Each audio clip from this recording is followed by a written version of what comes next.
মূলত এই মুহূর্তে আমাদের সকলের লড়াই আমাদের জননেত্রী মমতা বন্দ্যোপাধ্যায়ের সাথে থেকে বাংলা এবং বাঙালিকে বাঁচানোর লড়াই, তাদের সম্মান মর্যাদা রক্ষার লড়াই।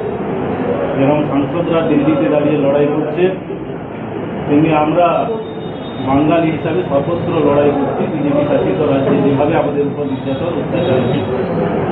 দুই হচ্ছে ভোটার লিস্টে যে কারচুপি হচ্ছে এনআরসি এবং এসআইআরকে কেন্দ্র করে, তার বিরুদ্ধেও আমাদের লড়াই জারি আছে।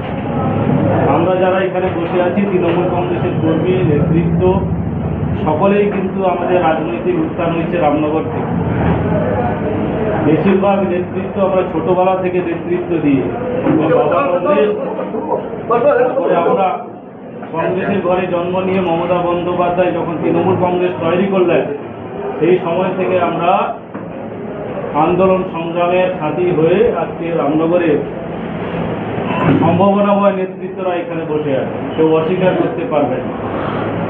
এবং আমাদের পকেটের টাকা খরচা করে, ইনকামের টাকা খরচা করে আমরা রাজনীতি করি, তোলাবাজি করে আমরা রাজনীতি করি না। এটা আমাদের প্রথম পরিচয়। নেত্রীর আদর্শ, নেত্রীর অনুপ্রেরণায় আমরা রাজনীতি করি। দুই হচ্ছে আমরা আপনাদের সংবাদ মাধ্যমের যে আমাদের সম্মেলন হচ্ছে, এই জায়গায় বসে আমরা বলতে চাই কেন আমরা সাংবাদিক সম্মেলন করতে যাচ্ছি।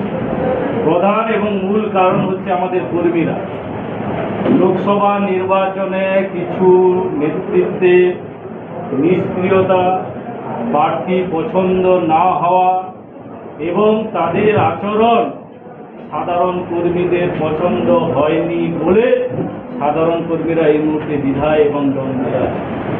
কোন নেতৃত্বকে তারা ভরসা করবে, কাকে সামনে রেখে আমাদের তৃণমূল কংগ্রেসের পতাকা নিয়ে লড়াই করবে, এই প্রশ্নচিহ্ন রামনগরে কিন্তু দানা বেঁধেছে। তাই রামনগরের ভূমিপুত্র হিসাবে রামনগরের তৃণমূল কংগ্রেসকে রক্ষা করা, রামনগরের মর্যাদাকে রক্ষা করবার জন্য আমরা কিন্তু ঐক্যবদ্ধ হয়েছি। এটাই হচ্ছে আমাদের মূল কারণ। নোটিশ পাঠানোর কথাটা বল, এটাই হচ্ছে মূল কারণ। এবং আপনাদের বলে দিই আপনাদের সামনে, ইতিমধ্যে আপনারা জেনে গেছেন আমাদের কাঁথি লোকসভা কেন্দ্র থেকে যদি আমরা সাংসদ পাঠাতে পারতাম, আমাদের লড়াইটা আরো বেশি সুদূর প্রসারী হতো। শুভেন্দু অধিকারীর বিরুদ্ধে লড়াই করাটা আমাদের অনেক বেশি সহজ হয়ে যেত। কিন্তু কেউ কেউ পেছন থেকে ছুরি মেরেছে আমাদের তৃণমূল কংগ্রেসকে। গত কয়েকদিন আগে যে সাংবাদিক সম্মেলন করেছে বা সাংবাদিকতার সামনে যে কথাটা বলেছে, তার পুরোটা আপনারা লক্ষ্য করে দেখবেন, কথাগুলো শুনবেন, একবারে স্পষ্ট হয়ে গেছে যে তিনি পেছন থেকে ছুরি মেরে চক্রান্ত করে এই রামনগরের লিড কমিয়েছে। একটি জেলার মিটিংয়ে আমি ছিলাম, সেই জেলার মিটিংয়ে আমার এলাকার বিধায়ক দাঁড়িয়ে বলেছিলেন পটাশপুরের থেকে যদি একটা ভোট লিড বেশি দিতে না পারি তাহলে আমি রামনগরের নেতৃত্ব দেওয়া ছেড়ে দেব। তাহলে যিনি মুখে বলতে পারেন তিনি কাজে করলেন না কেন, সেই প্রশ্নের জন্য এখন দানা বাঁধছে। আর আমাদেরকে নিয়ে প্রশ্ন তুলছেন। যখন যে নির্বাচনে নেমেছে আমরা হার্ট অ্যান্ড সোল চেষ্টা করেছি, হৃদয় দিয়ে চেষ্টা করেছি, শ্রম দিয়ে চেষ্টা করেছি প্রার্থীকে জেতানোর জন্য।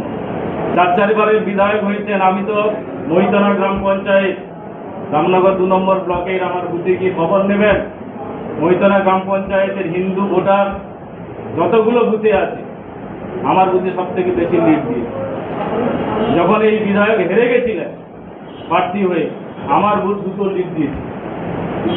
তাহলে আমরা জানপান দিয়ে লড়াই করব, আপনি কর্মীদের বিভ্রান্ত করবেন, কর্মীদের মনোবলকে নষ্ট করবেন, আমরা রামনগরের ভূমিপুত্র হয়ে রামনগরের তৃণমূল কংগ্রেসের নেতা হয়ে সেটা মেনে নেব? সেটা কখনো হতে পারে?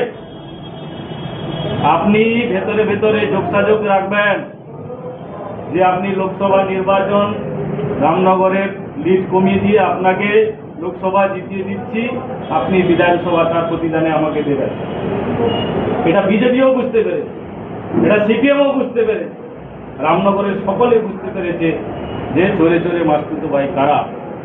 তাই রামনগরের মানুষ সচেতন হচ্ছে, সজাগ হচ্ছে, কি করা উচিত নিজেরা নিজেদের দায়িত্ব নিতে শিখছে। রামনগরের প্রতিভার অভাব নেই, রামনগরের শিক্ষার অভাব নেই। রামনগরের এমন নেতৃত্ব আছেন, এই মুহূর্তে আপনি লাইনে দান করতে অন্তত 10 জন বিধায়ক হওয়ার ক্ষমতা রাখেন। প্রার্থী যাকে ঠিক করবেন দিদি, আমরা তাকেই মেনে নেব, অসুবিধা নেই। কিন্তু রামনগরের ভূমিপুত্র হিসাবে রামনগরের মানুষের যা ইচ্ছা, সেই ইচ্ছাটা আপনাদের সামনে আমরা তুলে ধরার চেষ্টা করেছি। রামনগরের দাবি, রামনগরের তৃণমূল কংগ্রেসের দাবি, সাধারণ মানুষের এটাই দাবি, রামনগরের ভূমিপুত্র বিধায়ক হোক। দেখা গেল ভূমিপুত্র দাবি করছেন, অন্য কোথাও থেকে প্রার্থী, তখন কি করবেন? আমরা তৃণমূল কংগ্রেসের জন্য লড়াই করব, মমতার মর্যাদা রক্ষা করবার জন্য লড়াই করব।